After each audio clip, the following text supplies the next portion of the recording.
여러분, 안녕하세요. 우리 아이들이 하루 중 대부분의 시간을 보내는 학교, 안전하게 다녀야 할 학교. 학교 안전의 중요성은 아무리 말해도 지나치지 않는데요.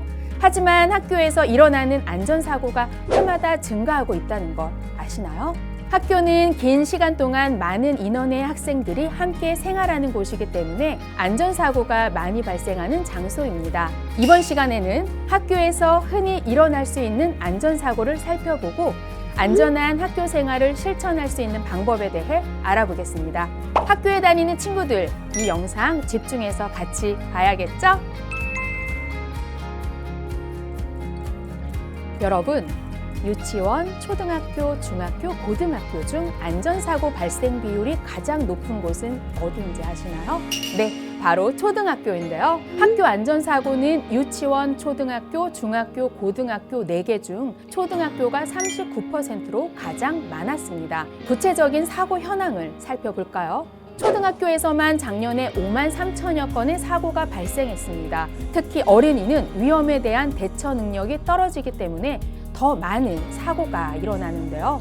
초등학교 안전사고 통계를 보면 운동장 16,400여 건, 부속시설 13,700여 건, 교실 1,900여 건, 복도 등의 통로에서 1,600여 건의 사고가 발생했습니다. 시간대별로는 점심시간, 체육시간, 교실 내 쉬는 시간 순으로 많이 발생했습니다. 자, 그럼 어떻게 하다가 사고가 발생했을까요? 친구가 때려서? 아니면 아파서? 아닙니다. 사고는 자기 자신 때문에 일어나는 경우가 가장 많습니다. 학교에서 일어나는 안전사고의 대부분이 자기 자신에 의해서 예기치 않게 실수나 부주의 등으로 인해서 일어나는 경우가 많았습니다. 예상치 못하게 발생하는 안전사고에 대비하기 위해서는 아이들이 스스로 안전수칙을 알고 지키는 것이 중요하겠죠. 우리 친구들과 함께하는 학교 안전교육 시작해볼까요?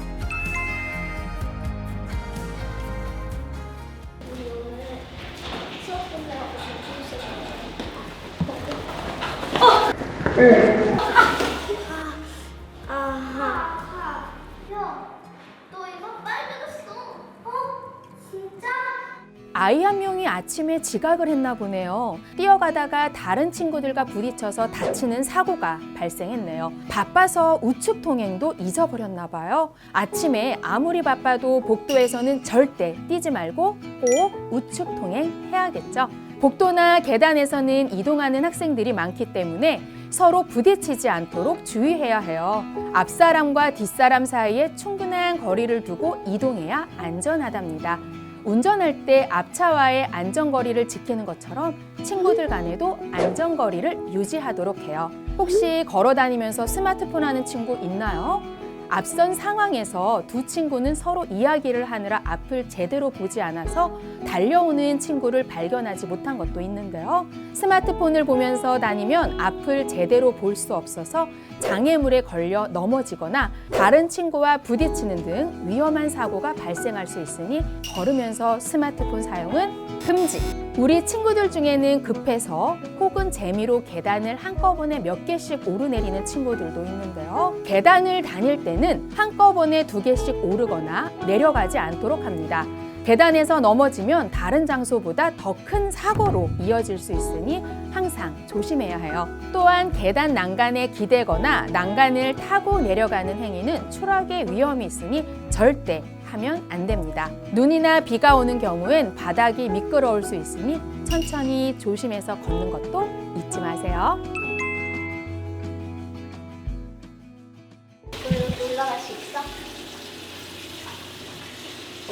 야, 너 그러다 넘어져. 이거 재밌어. 너도 같이 해보자. 싫어. 위험하잖아. 재밌어.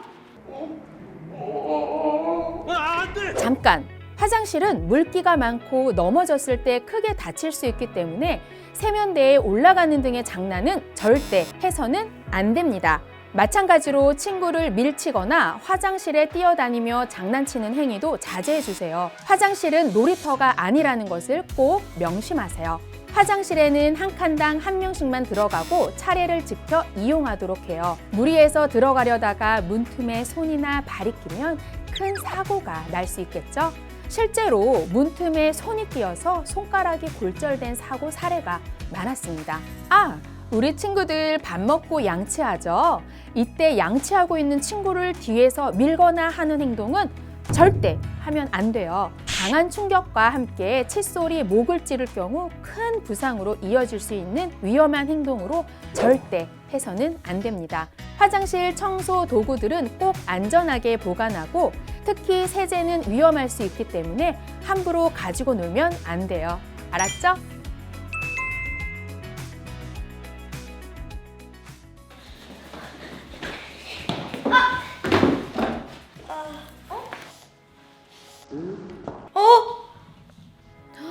정말 아찔한 상황이었는데요. 교실에서는 절대로 뛰거나 과격한 신체적 장난을 하면 안 됩니다. 의자 빼기, 말뚝 박기, 발걸이 같은 장난들도 삼가해 주세요.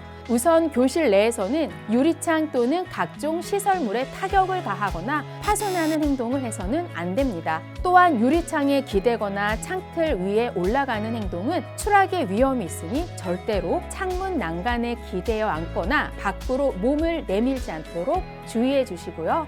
칼, 가위, 연필 등 날카로운 물건을 사용할 땐 항상 조심해서 행동해야 됩니다. 아까 영상에서도 가위가 떨어졌는데요. 그 가위가 신체에 떨어졌을 경우에는 정말 큰 사고가 될 수 있었겠죠.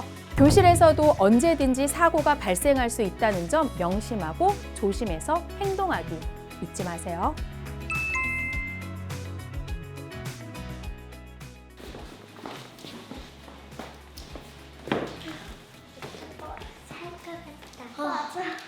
안 됩니다. 교실에서도 마스크는 벗지 말고 꼭 써야 해요. 여러분, 감염병이 무엇인지 아시나요? 감염병이란 병원체인 미생물이 생물체에 옮아 증식하여 일으키는 병을 통틀어 이르는 말인데요. 좀 어렵죠? 흔히 알고 있는 것으로는 에볼라, 패스트, 사스, 코로나19 등이 있습니다. 감염병을 예방하기 위해서는 마스크 착용이 필수인데요. 물론 답답할 수도 있겠지만 서로 참고 노력해야 코로나 바이러스로부터 우리를 지킬 수 있겠죠? 코로나19 예방법은 여러분도 잘 아실 거예요. 첫째, 마스크 꼭 쓰기. 둘째, 손 잘 씻기. 셋째, 친구들과 함께 있을 때도 거리 두기. 넷째, 2시간마다 환기시키기. 그리고 만약 증상이 의심된다면 등교하지 말고 담임 선생님께 미리 연락해야 합니다. 코로나19가 종식돼야 친구들과 운동회도 하고 재미있는 학교 생활을 다시 시작할 수 있겠죠? 우리 모두 함께 노력해요.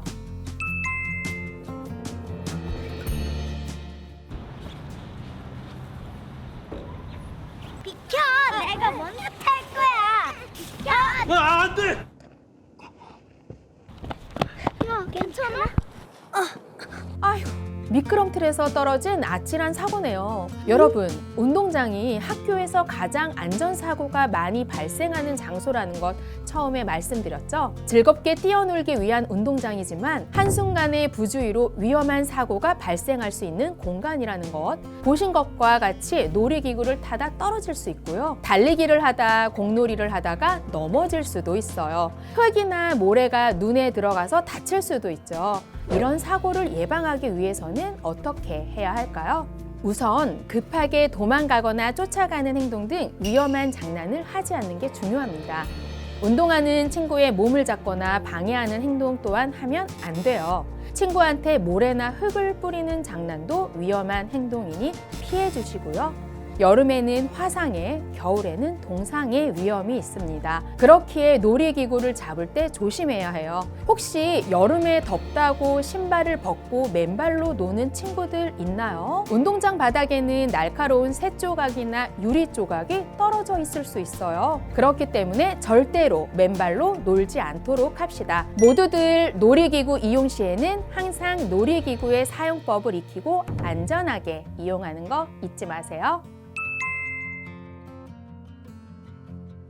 여러분, 한국교통안전공단이 최근 4년간 어린이 교통사고의 월별 통계를 분석한 결과에 따르면요. 10년간 어린이 교통사고 발생 건수가 5,400여 건이나 되었는데요. 그 중에서도 횡단보도 사고가 무려 56%나 된다는 사실, 특히 하교 시간대인 오후 2시에서 6시가 51.1%로 절반 이상을 차지하고 있습니다. 왜 유독 어린이들이 횡단보도에서 사고가 많이 날까요? 어린이들은 보행 신호가 녹색불이 되면 바로 횡단보도로 뛰어드는 성향이 있어요. 신호등에 녹색불이 켜지더라도 바로 뛰어들지 말고 주변을 살핀 후 횡단보도를 건너야 합니다. 또한 스마트폰을 하면서 횡단보도를 건널 경우 위험 변화에 빠르게 대응하지 못하기 때문에 사고가 발생할 위험이 큽니다. 그렇다면 올바른 횡단보도 보행 방법은 무엇일까요? 차례차례 알아볼까요?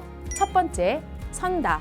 자동차는 신호등을 바라보는 왼쪽에서 주행하기 때문에 최대한 오른쪽에서 신호가 바뀌기를 기다려야 합니다. 두 번째, 본다. 신호등이 바뀌면 그냥 바로 건너는 것이 아니라 차가 멈춰섰는지 안전한 상황인지 반드시 확인한 후에 건너야 해요. 또한 신호 위반을 하는 차량이 있을 수도 있기 때문에 더욱 주의해야겠죠? 세 번째, 손을 든다. 횡단보도를 건널 때는 차량의 운전자를 보면서 손을 들어야 해요. 손을 든다는 것은 제가 건널 거예요 라는 표현이랍니다. 마지막으로 확인한다. 길을 건널 때는 앞만 보는 것이 아니라 계속 좌우를 확인하면서 건너야 해요. 갑자기 오토바이나 차가 튀어나올 수 있기 때문에 항상 주변을 살피고 주의하면서 건너야겠죠? 지금까지 배운 횡단보도 안전 수칙 꼭 기억하고 실천해 주세요. 이번에 알아볼 공간은 실험 실습실이에요. 실험 실습실은 다양하고 재미있는 실습 활동을 할 수 있는 공간이죠. 없어서는 안 되는 중요한 공간인데요. 하지만 위험한 약품이나 실험 기구들이 있기 때문에 자칫 큰 사고가 발생할 수도 있는 공간이랍니다. 그 중에서도 과학실과 미술실은 특히 사고가 많이 발생하는 장소이기 때문에 주의가 필요합니다. 우선 미술실인데요. 미술 시간에 사용하는 물건들 중에는 위험한 것들이 많이 있습니다. 예를 들어 조각칼이나 본드, 가위, 송곳 등 날카롭고 뾰족한 물건들이 많기 때문에 주의해야 합니다. 이런 물건들을 사용할 때는 선생님의 지도하에 사용하도록 하세요. 사용하지 않는 칼날은 칼집 안에 넣어서 보관하시고 가윗날이 노출되지 않게 접어둬야 합니다.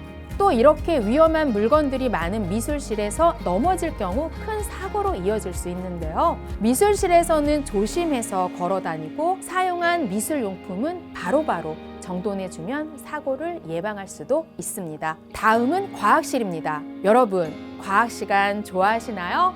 과학 시간에는 평소에 접하지 않는 위험한 재료들을 많이 사용하는데요. 그렇기 때문에 항상 선생님의 지도를 따라서 사용해야 합니다. 과학실에 있는 물건들 중에는 위험한 것들이 많이 있는데요. 몸에 묻거나 먹게 되면 큰 사고가 발생할 수 있기 때문에 주의해야 합니다. 선생님의 허락 없이는 절대로 실험을 해서는 안 되고요. 시약을 손으로 직접 만지거나 입에 넣지 않도록 해야 합니다. 실험이 끝난 뒤에는 실험기구를 깨끗하게 씻고 실험기구와 약물들은 제자리에 가져다 놓고 주변을 정리합니다. 과학 실습실에서 벌어지는 대표적인 사고로는 알코올 램프로 인한 화재가 있는데요. 여러분, 알코올에 불이 잘 붙는 거 아시죠? 이 알코올 램프는 과학 실습실에서 아주 흔하게 볼 수 있는 물건이지만 자주 사고의 원인이 되는데요.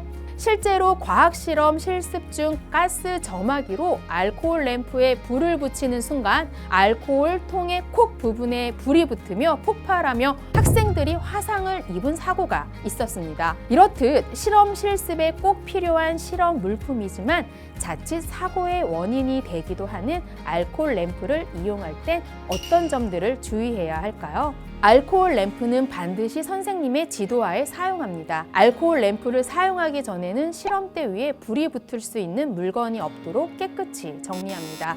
알코올 램프 사용 후 불을 끌 때에는 반드시 뚜껑을 덮어서 꺼야 합니다. 절대 입으로 불어서 끄지 않습니다. 바람을 불어서 끌 경우 알코올 램프의 불이 주변으로 튀어서 화재가 발생할 수 있습니다. 만약 알코올 램프로 인해 화재가 발생했을 경우에는 당황하지 말고 불이야! 라고 외친 후 주변의 실험기구나 시약병을 치우고 젖은 걸레나 방화포, 모래 등으로 덮어서 끕니다. 이때 화상을 입었을 경우에는 흐르는 찬물을 이용하여 화상 부위를 식혀준 후 보건실로 이동해야 합니다. 화상의 정도가 심한 경우에는 즉시 119의 도움을 받아 병원으로 이동해야 합니다. 다들 아셨죠? 네, 여러분. 마지막으로 화재 상황에 대처하는 방법을 알아볼게요.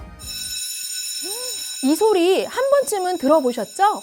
화재 비상벨이 울리는 소리죠. 근데 오작동인 경우가 많아 대부분 사람들이 민감하게 반응하지 않는데요. 비상벨이 오작동했더라도 안전수칙에 따라 대피해야 하는 것이 원칙입니다. 단 한 번의 무심함 때문에 큰 사고가 발생하기도 합니다. 앞으로는 비상벨이 울리면 오작동이라고 하더라도 꼭 먼저 대피해야 한다는 것을 명심하세요. 만약 실제로 학교에서 화재가 발생했다면 우선적으로 뭘 해야 할까요? 불을 꺼야 할까요? 대피부터 해야 할까요? 네, 무조건 대피부터 해야 합니다. 불이 나면 우선 불이야! 라고 큰 소리로 주변 사람들에게 알려야 합니다. 그 다음 연기에 질식되지 않게 젖은 수건으로 코와 입을 막은 후 신속하게 대피해야 합니다. 그리고 이 연기는 높은 곳으로 움직이기 때문에 대피할 때는 최대한 낮은 자세로 비상구를 향해 대피해야 합니다.